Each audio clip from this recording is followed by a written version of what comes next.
Good morning and welcome to Sports and Shorts Tailgate Edition on 92.9 KVRE, streaming online at kvre.com and on iHeartRadio. With Tracy Simpson, I'm Mark Oliver. Tracy, happy holidays to you and your family. Hope you've had a great week so far. Ready to dive into some big sports stories this week. Oh, we are stacked and racked again, Mark. You know, we knew that things were going to get caught up on us, and sure enough, here we are. We're bowling, and I'm not talking about going for a turkey. Well, I guess I am talking about going for a turkey. But anyway, that's a whole nother story.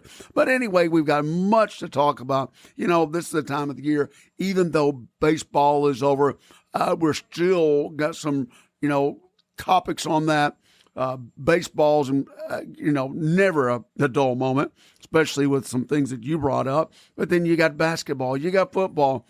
And I haven't got one little thing to talk about soccer, too. How about that? Yeah, jam-packed show this week, so let's go ahead and dive right on in. Christmas right around the corner, and Christmas came early for baseball superstar Juan Soto. We teased it. We talked about it last week. Now it's time to dive in a bit further. It is a $765 million contract paid out over 15 years for Juan Soto, one of the best in baseball, in the big leagues, played in the World Series this year for the New York Yankees, and now he's taken his talents from the Bronx to Queens in New York. The Mets scoop him up, Tracy. It was 1 year ago that the Los Angeles Dodgers announced that they had signed Shohei Ohtani to a record 10-year, $700 million deal. And at the time, that was quite the mind-boggling sum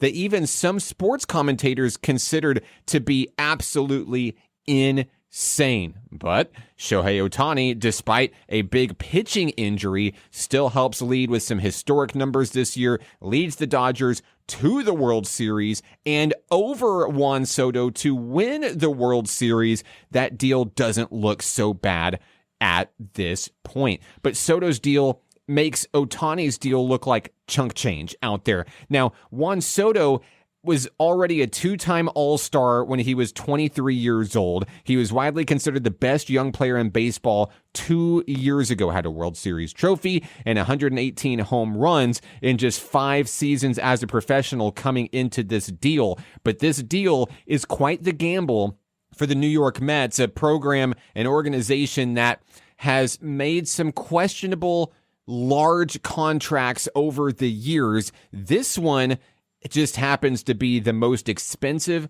contract in professional sports history, and it's possible that the Mets could pay Juan Soto well over $800 million by the time the contract is up. And by the way, he will be 41 years old when the contract is up. Okay, so Soto's good, no question about that. But is a deal like this good for the Mets?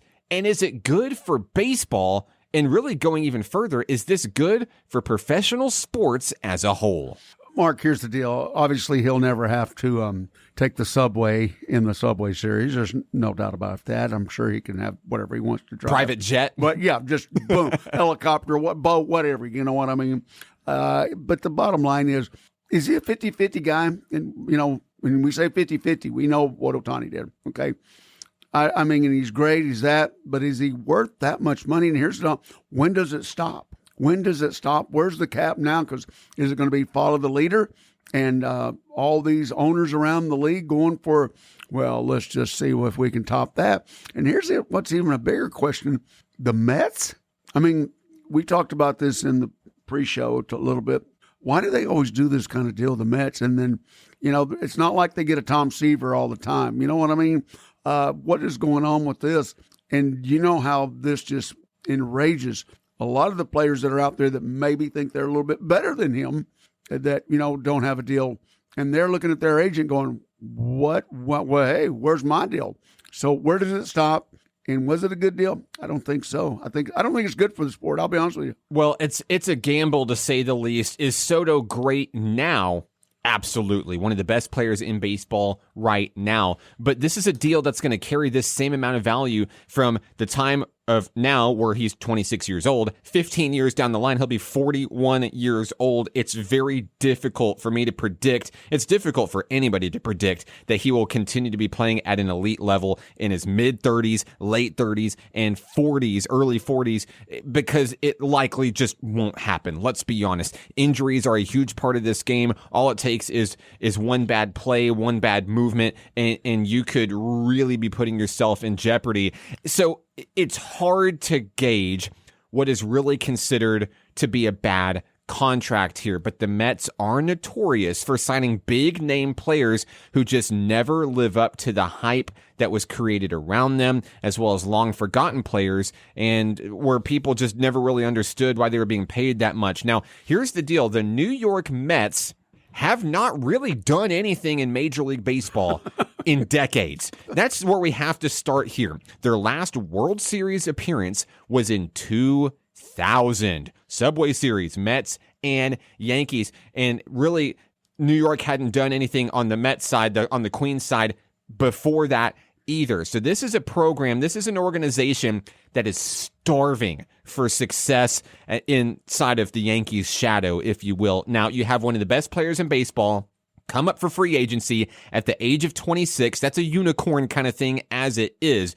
But for the owner of the Mets, Steve Cohen, one of the richest men in the world, I don't think that there was a price tag too large to be able to snipe Soto from the Yankees and put him in a Mets jersey. So they're going to take a chance on him. And of course, he's taken chances on a lot of people. He's the first owner ever to cross that $300 million payroll threshold.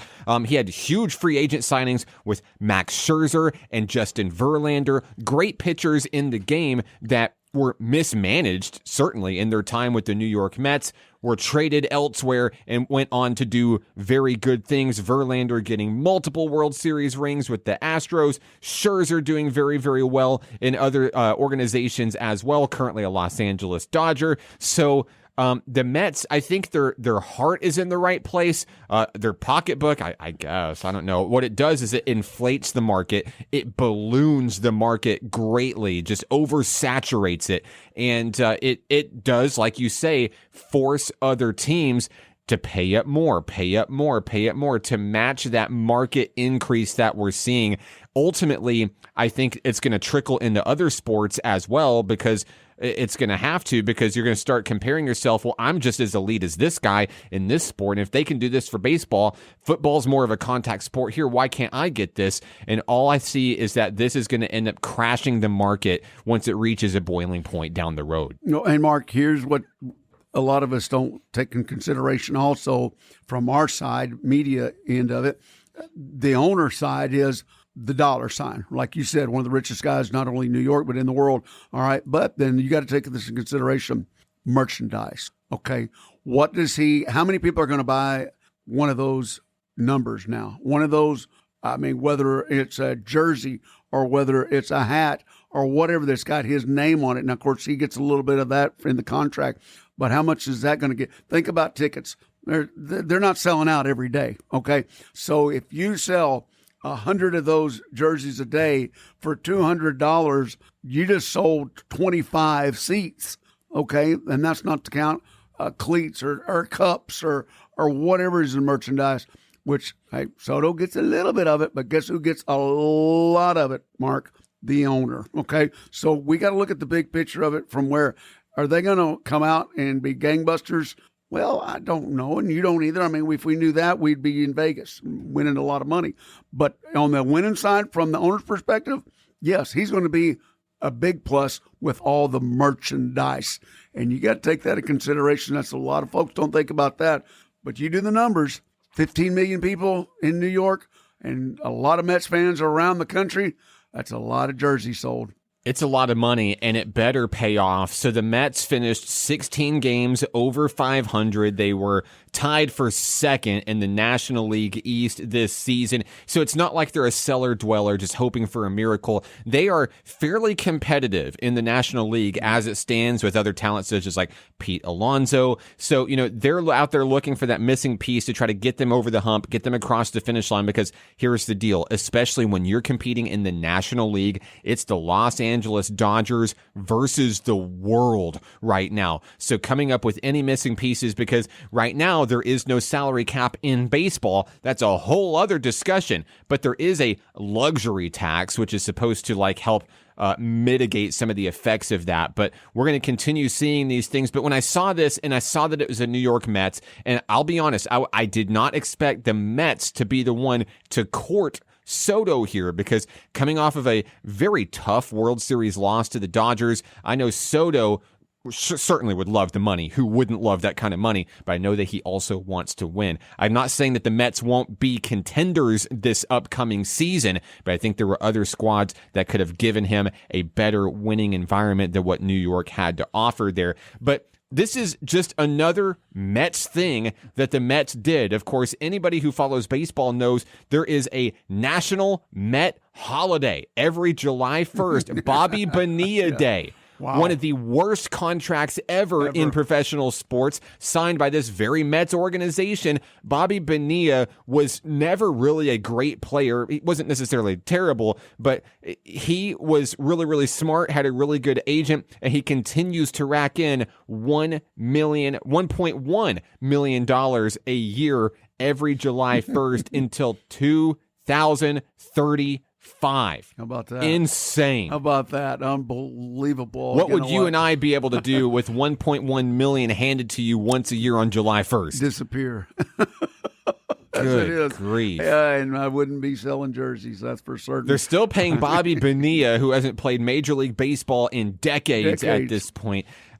I know you mentioned the money. I don't know where they're going to get it all from, and they better hope that this works out, because signing one guy and bringing this one major asset into an organization is not a foolproof way of saying, oh man, this is the missing piece and we're going to be fine, because there's so many facets to this game that all have to be working at the same time. Juan Soto can't do it all. So if this team, for whatever reason, is not successful in year 1, year 2, or even year 3, this could have very damaging consequences, not only for professional sports, because it's going to keep ballooning the market, but for the Mets organization to ever be successful for the foreseeable future. No doubt about that, man.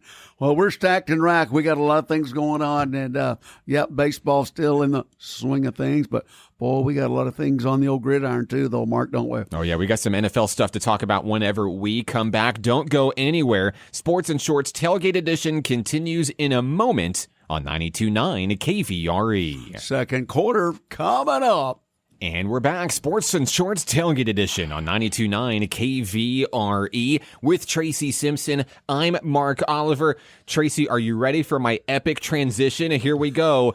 Bad contracts are contagious, and they're spreading to all professional sports. So let's take it to the NFL this week, where your guy Kirk Cousins has officially been benched for Michael Penix in Atlanta. Here's another bad contract for you. The Falcons signed Kirk Cousins, who was coming off of a torn Achilles that ended his 2023 season in Week 8. He got a 4-year, $180 million deal. That is a huge gamble and roll of the dice to somebody who's coming off of Achilles injury, who's also 36 years old, I might add. About $100 million of that is guaranteed, and the Falcons are going to be paying Cousins $62.5 million this season. So what's been the result of that? Well, he's 36 years old. He's completed 65% of his passes. He's got 18 touchdowns and a league-high 16 interceptions, and also a NFL tying best 12 fumbles.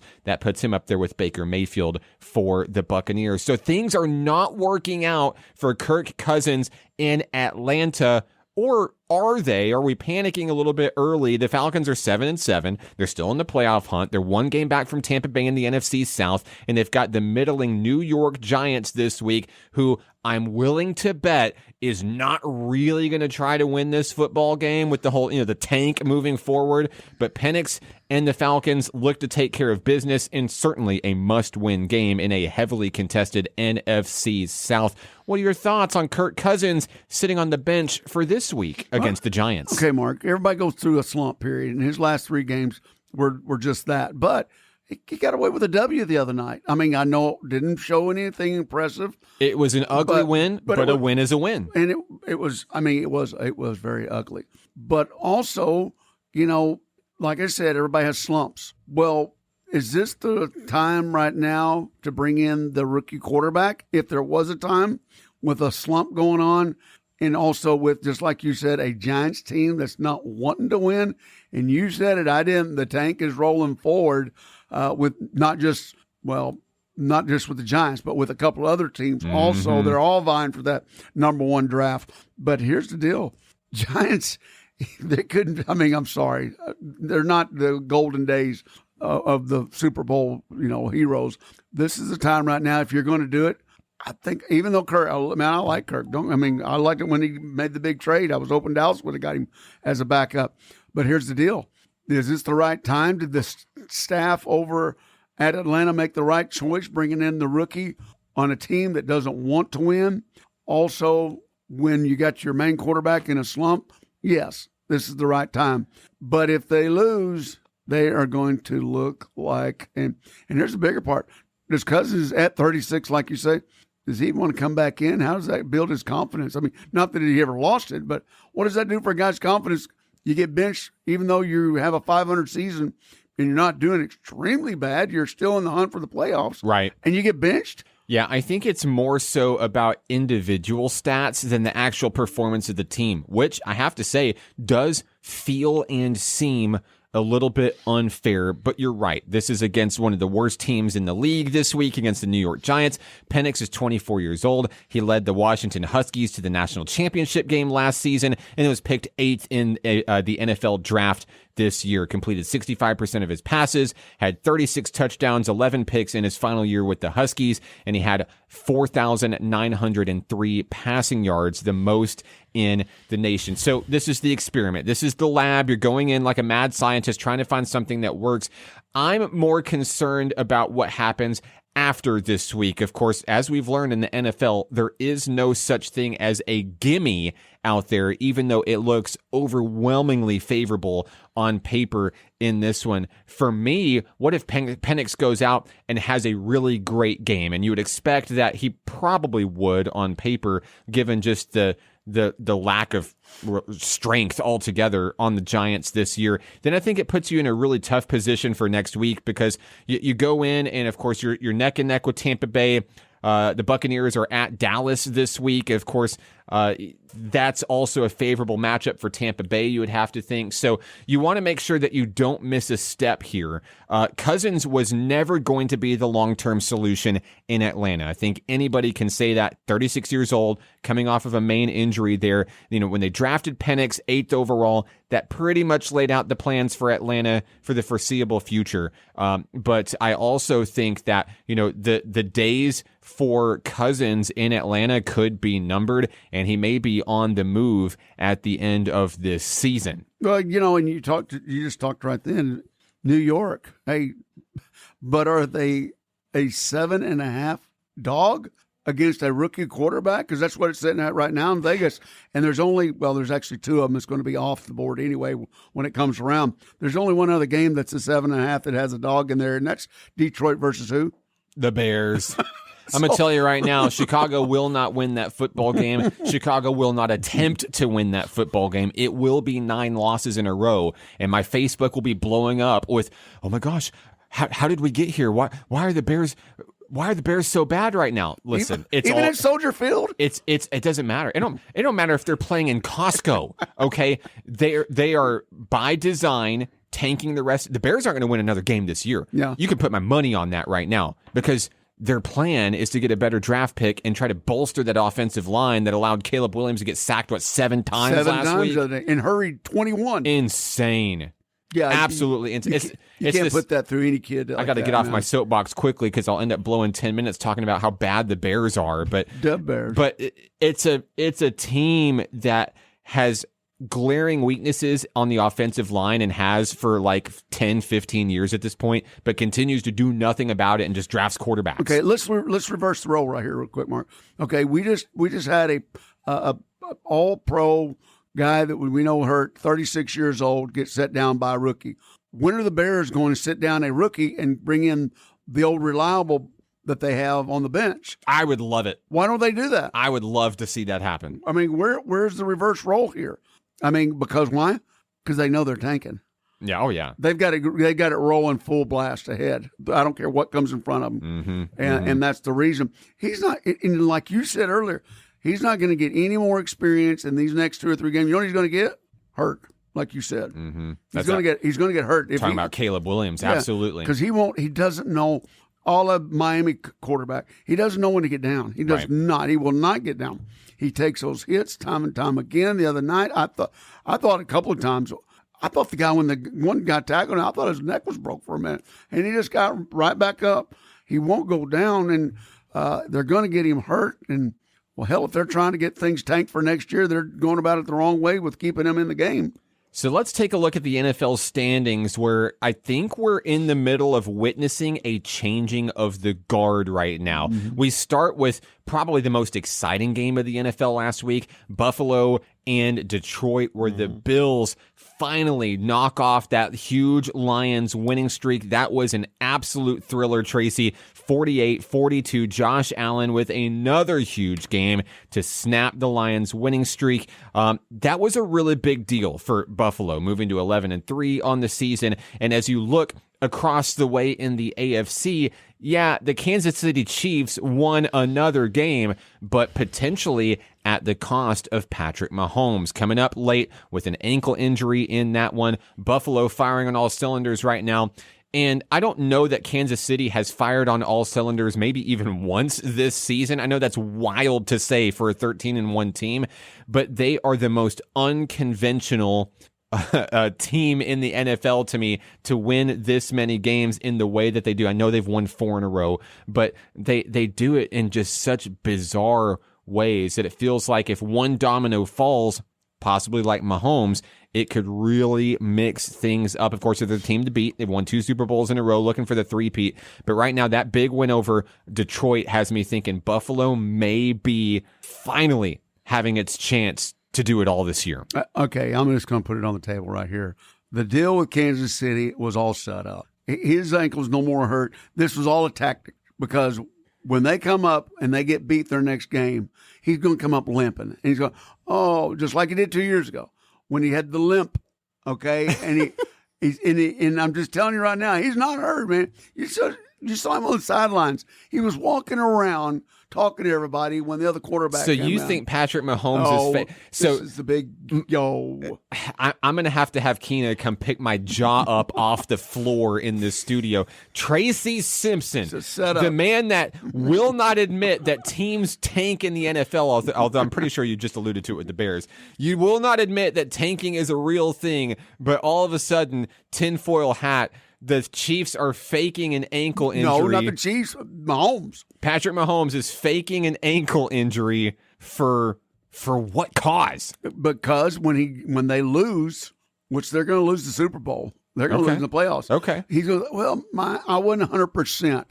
That's what I'm telling you right now. Kind of like that one. Put this on paper right now. It will be in one of his, after one of the games, his interviews, he's going to say, well, I'm not 100%, but I was still, I was still okay to play. We saw LeBron James do that once in the NBA.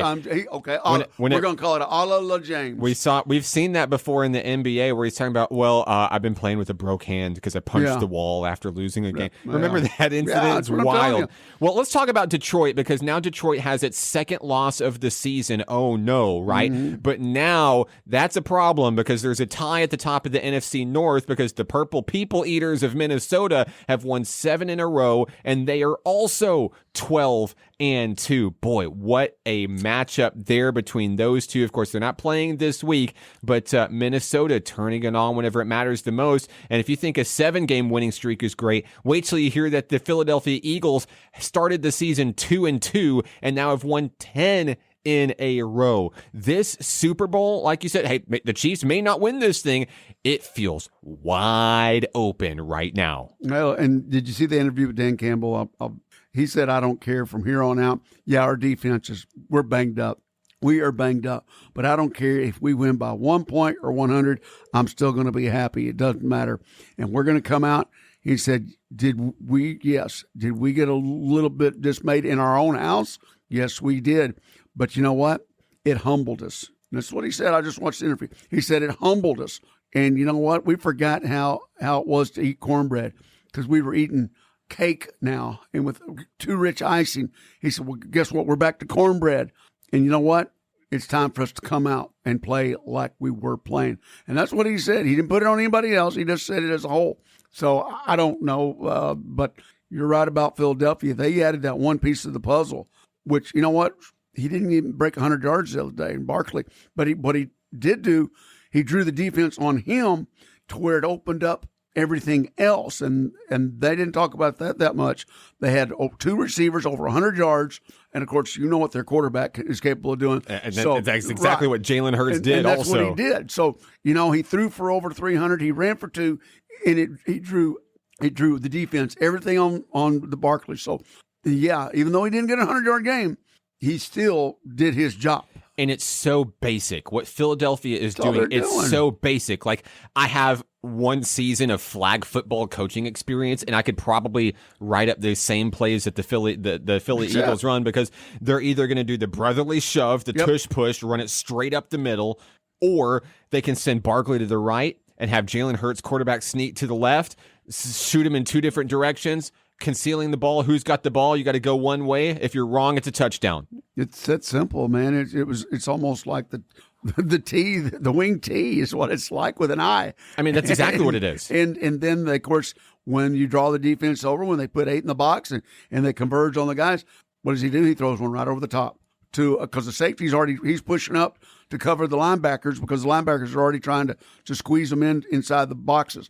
And so the strong safety comes up, and where most of their touchdowns at, right down the middle, the post. Oh, yeah. And that's where they're scoring those touchdowns. So, obviously, it's simple, and whatever they're doing is working because 10 games in a row is that's nothing to shy about. And, of course, we talked about just, really a week ago, 2 weeks ago, whenever we talked about the NFL standings, it looked like, well, it kind of just looks like this team's running away with it, this team's running away with it. And now when you look at the standings, it's like, oh, man, things are a lot closer than we thought they would be. Like Pittsburgh and Baltimore, for example, in the AFC North, just one game separating them. The NFC West has been just a train wreck the entire season. The Rams and Seahawks are tied for first. The Cardinals are half a game behind. The San Francisco 49ers at 6-8 with a plethora of problems is still in the hunt to win the division. It's insane, Tracy. And NFL football right now, for better or for worse, feels just really exciting. And this upcoming postseason, I think, is going to be one of the best that we've seen in recent years. And Mark, your stats guy, watching Philadelphia and Pittsburgh play the other night, I did not know that Pittsburgh hasn't won in Philadelphia in like 400 years. That was amazing. Yeah. The stat was there. And, of course, also the quarterback who's resurging now for Pittsburgh had never lost to Philadelphia. But Wilson, okay, something had to give. Well, it did give, and it wasn't in, Pittsburgh's favor. But you're right. The standings, look, a couple more weeks left. Anything can happen right now. So I think it's crazy. When we come back, we're going to switch things over to the NBA, where some big things are happening on the basketball court. We'll tell you more when we come back on Sports and Shorts Tailgate Edition, 92.9 KVRE, and online at kvre.com. Third quarter coming up. And we're back, Sports and Shorts Tailgate Edition, 92.9 KVRE. He's Tracy Simpson. I'm Mark Oliver. Tracy, this week in the NBA Cup has its second ever winner, and it's the Milwaukee Bucks. The Bucks win the Cup. The Bucks win the Cup. What? What is the NBA Cup, and why should we care? What? So the Emirates NBA Cup is the league's annual in-season competition, which provides players and teams to chase another championship. It engages fans in a new way, and it's supposed to drive additional interest into the early portion of the regular season schedule. Often in years past, people are like, well, the NBA really goes on until like June. So like, why should I care about what teams are doing in November, December, maybe even January, because once it's crunch time, that's really whenever the teams start to step on the gas, turn up the juice, and make that playoff push. So this was created by NBA Commissioner Adam Silver to try to generate more interest because, remember, they're competing with the NFL throughout the early season for ratings and attendance numbers as it is. So the winning team receives a trophy. It's called the NBA Cup, and each winning player receives a cash prize. Last year, it was $500,000 per player on the winning team. And of course, the Los Angeles Lakers won the first one, with LeBron James being the MVP. Now, this year, the Milwaukee Bucks started the season 2-8, and Doc Rivers was on the hot seat, but they have since bounced back. They've beaten the best team in the Western Conference, the Oklahoma City Thunder, in the finals in the process. And Doc Rivers said after winning the cup, said, this is the kind of win that reminds us that we can beat anybody. They defeated the Thunder 97-81, holding the Thunder to their lowest point total of the entire year. And Giannis was named NBA Cup MVP, adding to an already lengthy resume of accolades, including NBA Finals MVP. But while it's not the NBA Finals, and of course the Bucks know what that's like because they won the NBA Finals in recent memory, the payouts were slightly higher this year as compared to last season, and every Milwaukee Bucks player will receive about $505,000 each for winning the title. My question to you, Tracy, is this a sweet enough deal for this to matter not only to the players, but to the fans as well? And Mark, here's what I'm going to ask you too. We go out, and not necessarily here local, but we go out in one of the larger markets, and we ask one out of, let's take 100 people and ask them about this cup. And not just grab anybody, but look at some of the guys or gals that may look sports-oriented, whatever they look like. How many of them really know about this thing? Is it going to become popular in the next 10 years when your commissioner leaves, or whatever? They're going to keep it going on? Because from what I heard from a lot of the players, it's not about the money. It has nothing to do about the money. It's about the competition level, of course. They're already rich. But it's the competition level and what this does to spike up, like you said, energy within the listening audience, the watching audience. And when you have played like on Christmas Day and stuff like that from the NFL and from around the league, well, they're just trying to go toe-to-toe with the NFL. Guess what? It ain't going to happen. And I don't even know that it's working because everybody in my inner circle... How many games did you watch? Zero. I watched zero of the NBA Cup. Absolutely zero. And, as a sports fan, and of course, as somebody who has a weekly sports talk radio show, I have to be well versed on everything. So I'm keeping up with things over my phone or through my computer. But, there was not a moment where I was like, I want to sit down and watch this. And here's some of the reasons why it doesn't matter to me. Because these games, wins, losses, the stats that you earn in the tournament, none of them count. None of them count towards your regular season record. None of it does. I was just fixing to say that. You're right. It does not impact your playoff positioning. So we're talking about trying to come up with something, and I get it. Adam Silver is trying to reinvent the wheel and trying to draw interest in this early part of the season. But whenever you create this entire affair, which ultimately does not really matter other than, really the only thing is you add another trophy. It's a meaningless trophy. It just is. But the only real gain out of this is to just further line players' pocketbooks, $500,000 per player for the winning team. And yes, the other participants for the losing team and so on down the road do get money as well. So it's not just win or bust, but you get the most money if you win the whole thing. Just how it is. But at the risk of further injury to a team for games that do not matter, do not help your playoff standing, I just don't see that this is really going to last very, very long. True NBA fans, everyone, if you're a sports fan, you have one sport that you like more than another. For me, it's Major League Baseball. For you, I'm sure it's something else. But if you're a true diehard NBA fan, yes, maybe you'll watch Maybe you'll attend because you do get to see superstars in this game in motion. However, I just don't know that this is it. Adam Silver is just throwing spaghetti noodles at the wall, trying to see what's going to stick. He's already, in my opinion, really disrupted the All-Star game. It's like 3 games over 4 days. It's not East versus West anymore. It's LeBron and Giannis get to pick whoever they want in their team. What is going on here? Mark, okay, this was played the other night. The same night, you had a bowl game going on, and you also had match play from PGA, where going against the Live tournament, okay, with the Scheffler, McIlroy, DeChambeau, and Koepka. Guess who got the best ratings? The bowl game, then the match play, then the basketball game. So did it work? No, it didn't work. That's not coming from me. That's not coming from you. That's coming from primetime television. And it's the proof's in the pudding. It didn't even pull a 1 or 2 rating. So, and I didn't even compare it with some of the hockey games that were going on, but this came out. I do the rating stuff. You know me, I check on money that matters and sponsorship that sells. And number 1 was the bowl games. Great. Hey, I'm going to tell you what, and we'll get into this a little bit later, but you talk about so far some good bowl games, but then also match play between some of the best golfers in the world. That was number 2. Then you had the Oklahoma City debacle because they could have won the game. Now, while I will admit that maybe I'm being harsh on Commissioner Adam Silver because it's his job as commissioner to keep fans engaged, keep them interested, keep organizations happy. There's a lot of weight on his shoulders, sure. But there are, and ultimately a commissioner's tenure in their job is really based on what they did, how were they innovative, were they respected, were they trusted to do the right thing.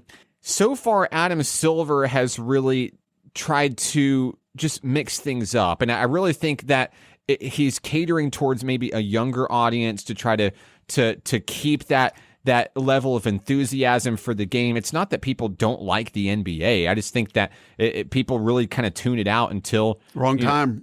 Right place, right time. So here's another thing that that Commissioner Adam Silver said that he would be willing to consider making changes about. And it's something that you, me, and probably anybody else who's watched the NBA in the past 10 years has had concerns about. And that's the evolution of the game into a three-point shooter's world. Love it or hate it, Golden State Warriors guard Steph Curry has changed the basketball landscape. We're deep into an era where the three-pointer is king. Some basketball enthusiasts even believe that defense has suffered as a result. The defense is just not there. Bad boy Pistons of the 90s and the 80s, that is ancient history. We're shooting threes. We're knocking down a record number of threes in a game. This season alone, the Boston Celtics are on pace to shatter the NBA record for 3 points attempted by a team.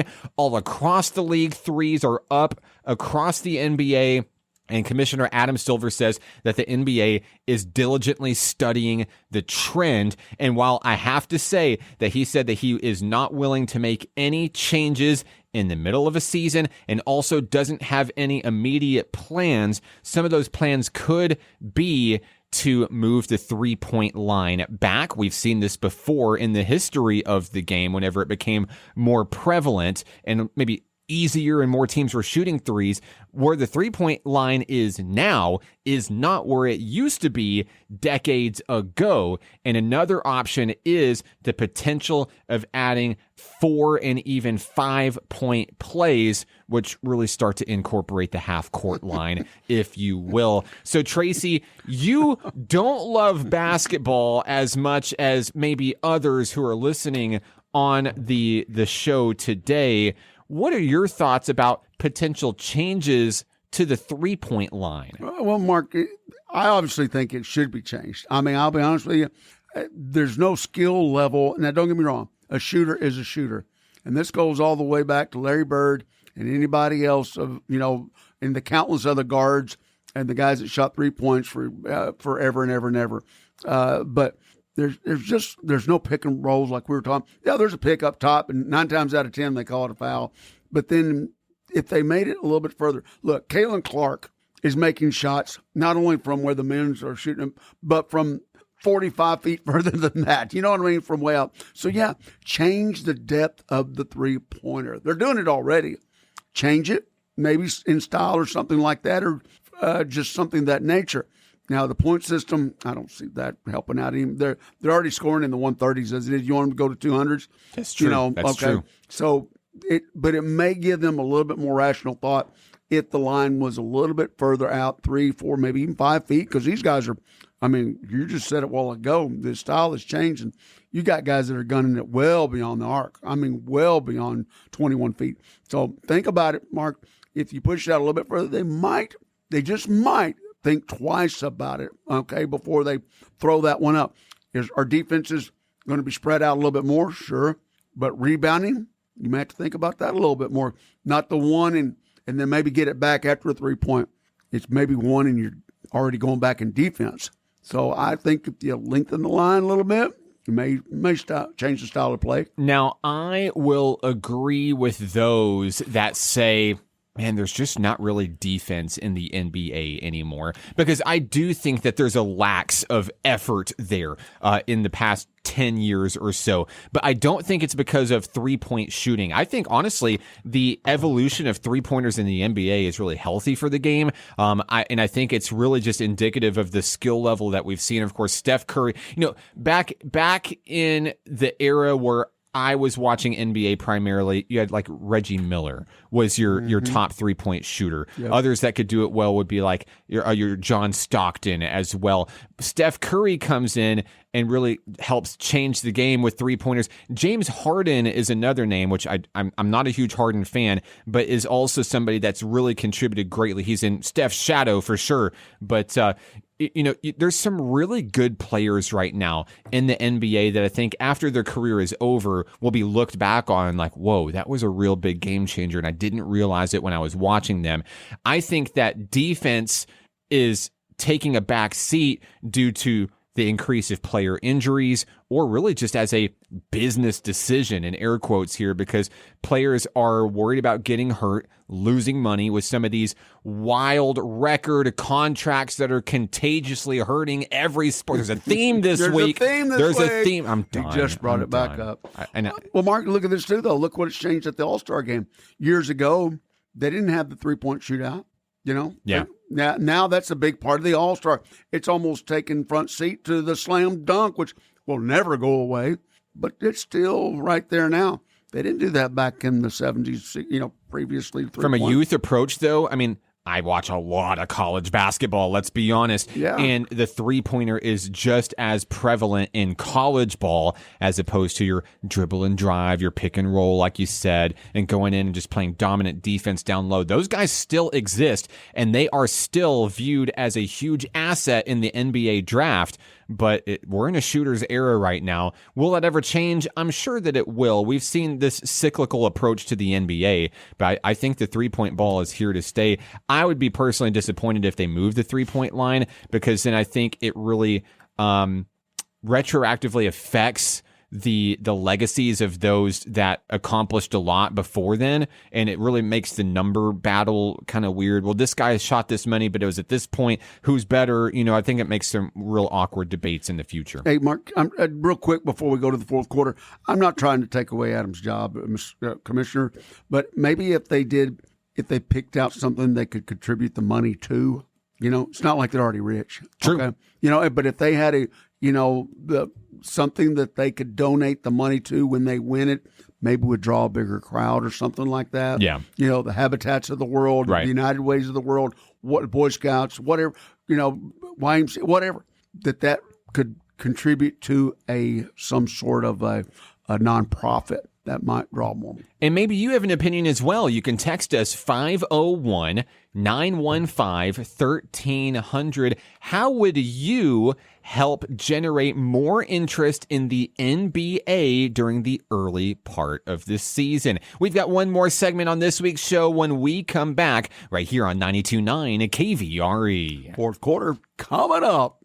And the fourth quarter is here. We've had some really great discussion this week. Tracy, now time for a lightning round local roundup here on Sports and Shorts Tailgate Edition. Congratulations to the Arkadelphia Badgers winning the Class 4A state championship. They blanked Elkins in the final. I didn't even see that one coming. So congrats to the Badgers on another state championship. And congrats to the Bismarck Lions. They fell short in the title game against a good Salem Greyhounds team, but we'd like to tip our hat to Coach Keithley and his squad for certainly a year to remember in high school football. No doubt about it. You got Bryant in the region, Mark. You and I said that somebody in this region would get one, and sure enough, we knew Bryant was, of course, going to be there overall.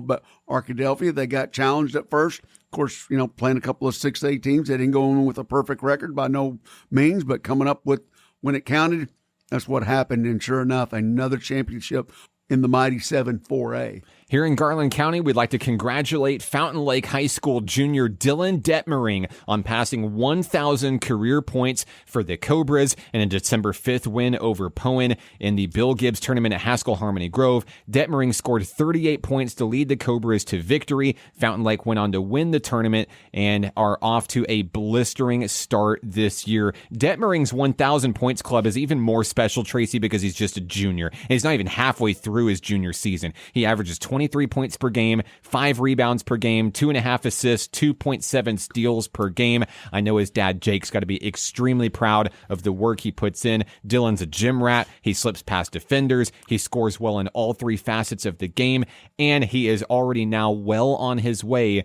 to 2,000 career points. And if you get a chance during the Christmas break, you can go watch him play along with some other great teams, the Larry Ray Memorial Basketball Tournament over at Jesseville.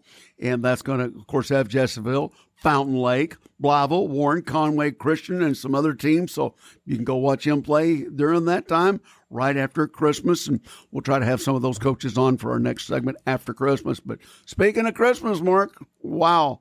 I know you're going to have a big one, huh? It's nothing like being one of the elves, huh? Yeah, nothing like being a dad of 3 boys on Christmas morning. Love it, love it, love it. And of course, on next week's show, Tracy and I are going to break down our top sports stories of 2024, and we will name each of our athletes of the year. That one should be fun as well. Happy holidays to all of our listeners, all of our dedicated fans, and thank you for making 2024 so special for us here on Sports and Shorts Tailgate Edition, our first year doing the show. And boy, 9 months goes by in the blink of an eye. Merry Christmas to everybody. Once again, I want to thank our sponsors and all of our listeners right here. We couldn't do it without you.